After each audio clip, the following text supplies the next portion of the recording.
Bill कैसे प्रस्तुत हुआ, उस पर कैसी बहस हुई, जमीन आंकड़े, बहुत सारी बातें आई हैं। सभी विशेषज्ञ हैं, पत्रकार हैं और सबने खूब अध्ययन किया और देर रात आधी रात तक डिबेट देखी सुनी है। इसके दो अलग पहलुओं पर हमको चर्चा ज़रूर करनी चाहिए। एक तो इसके मूल में है धर्म और कानून, और धर्म और कानून जहाँ जहाँ भी आते हैं आपस में तो टकराव होता ही है, क्योंकि जब धर्म अस्तित्व में आया तो कानून नहीं था। अब क्या चीज़ धर्म है और क्या चीज़ कानून है, बहुत अच्छे से कहा अवधेश जी ने कि भाई अगर वक्फ धर्म है तो वक्फ की ज़मीन कानून है। अब ज़मीन जब आ गई तो धर्म और कानून का टकराव होके रहेगा। ज़मीन तो कानूनन ही मिलनी चाहिए ना, लेकिन धर्म में एक प्रावधान है कि भाई मैंने दान कर दी तो कर दी और वो हमेशा के लिए खुदा की हो गई और उस पर कोई चर्चा नहीं होगी। अगर चर्चा नहीं होगी और उसके पीछे कोई ऐसी साजिशें भी हो रही हैं कि वो ज़मीन कब्जा ली जाए, जिसका हम उदाहरण देख रहे हैं। वो बता रहे थे कि 1913 से 2013 तक 18 लाख एकड़ और उसके तो 30 नहीं, वो 39 लाख का आंकड़ा है। 39 लाख एकड़ का, 21 जोड़ने में गलती हुई। हाँ, तो 39 लाख, तो ये इतनी तेजी से इतने कम वक्फे में, वक्फी और वक्फा उतने कम वक्फे में, उतने कम समय में अगर इतनी तेजी से संपत्तियां बढ़ी तो हमको ये भी देखना पड़ेगा कि कोई, और भगवान साहब ठीक कह रहे थे कि भारत के हर कानून में विसंगति है और कानून का दुरुपयोग होता है। भाई दहेज कानून बना, दहेज रोकने के लिए उसी का दुरुपयोग हो के लोगों को बंद कर देने की कोशिश हो रही है। तो हर कानून को उस दायरे में रखकर उस पर चर्चा होनी चाहिए। फिलहाल वक्फ की चर्चा हो रही है। दुनिया भर में जो कट्टर इस्लामी देश भी हैं वहाँ पर वक्फ को लेकर दिक्कतें, कहीं तो बोर्ड ही नहीं है, बोर्ड है तो सरकार ही संभाल रही है।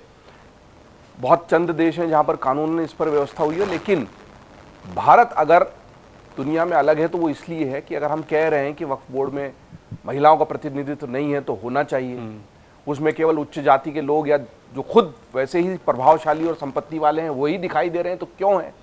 तो ये तो विकासवादी प्रगतिशील सोच ही हुआ और इसका समर्थन नहीं करने का कोई और इसीलिए विपक्ष बैकफुट पर गया उस पूरी बहस में, बजाय ये बात करने के कि इस संशोधन में जेपीसी की इतनी घंटों की बैठकों में चाहे वहाँ जो भी विवाद चले हों, भाई अगर हमारा लोकतंत्र जिंदा है तो बहस भी होगी, सब कुछ होगा। हिंसा नहीं होनी चाहिए, वो भी हो गई तो वो तो गलत बात है, लेकिन बहस हो रही है ये अच्छी बात है, तो उसमें आप तर्क रखिए ना। वहां पर अगर विपक्ष के बड़े नेता खड़े होकर कहते हैं कि भाजपा तो अपना अध्यक्ष ही नहीं चुन पा रही है, ये तो मानसिक दिवालियापन है। कभी आप शंकर जी की फोटो दिखा देते हैं लोकसभा में, कभी, तो ये सब नहीं चल सकता ना। जनता किसको स्वीकार करेगी कि साहब ये कानून बदलने की आड़ में ये हो रहा है, उसके ये तथ्य हैं, ये तर्क हैं।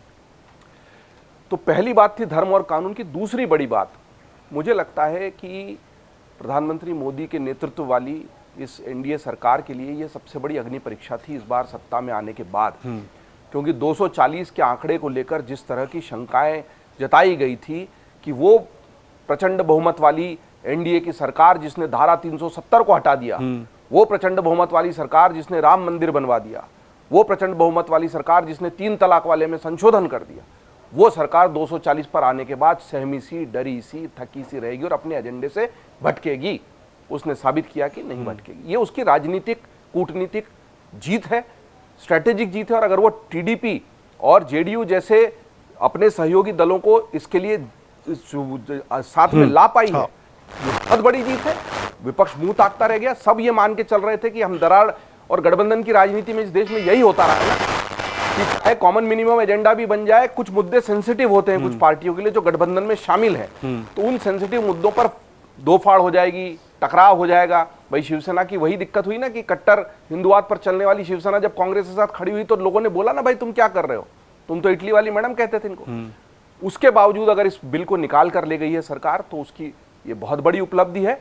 उसने फिर साबित किया है कि जिसको बर्रे का छत्ता कहा जाता है, वो सारे विषय, कभी 370 तो हट ही नहीं सकती, मरते दम तक नहीं हटेगी, कभी 3 तलाक कानून पर इस देश में बात नहीं होगी, राम मंदिर बनाने की बात करेंगे पर तारीख नहीं बताएंगे, ऐसा एक और पड़ाव अगर उसने हासिल किया है तो ये बड़ी बात है। उसके अच्छे बुरे पक्ष पर चर्चा हो सकती है, कोर्ट के दरवाजे भी खुले, सब होगा। लेकिन ये दो बड़े पहलू हैं, एक तो धर्म और कानून का, जहां भी टकराव होगा विवाद होगा।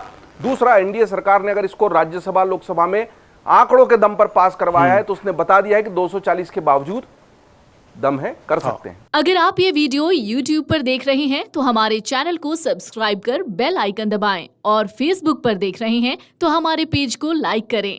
8 मिलियन प्लस सब्सक्राइबर, आपके इस भरोसे के लिए बहुत धन्यवाद।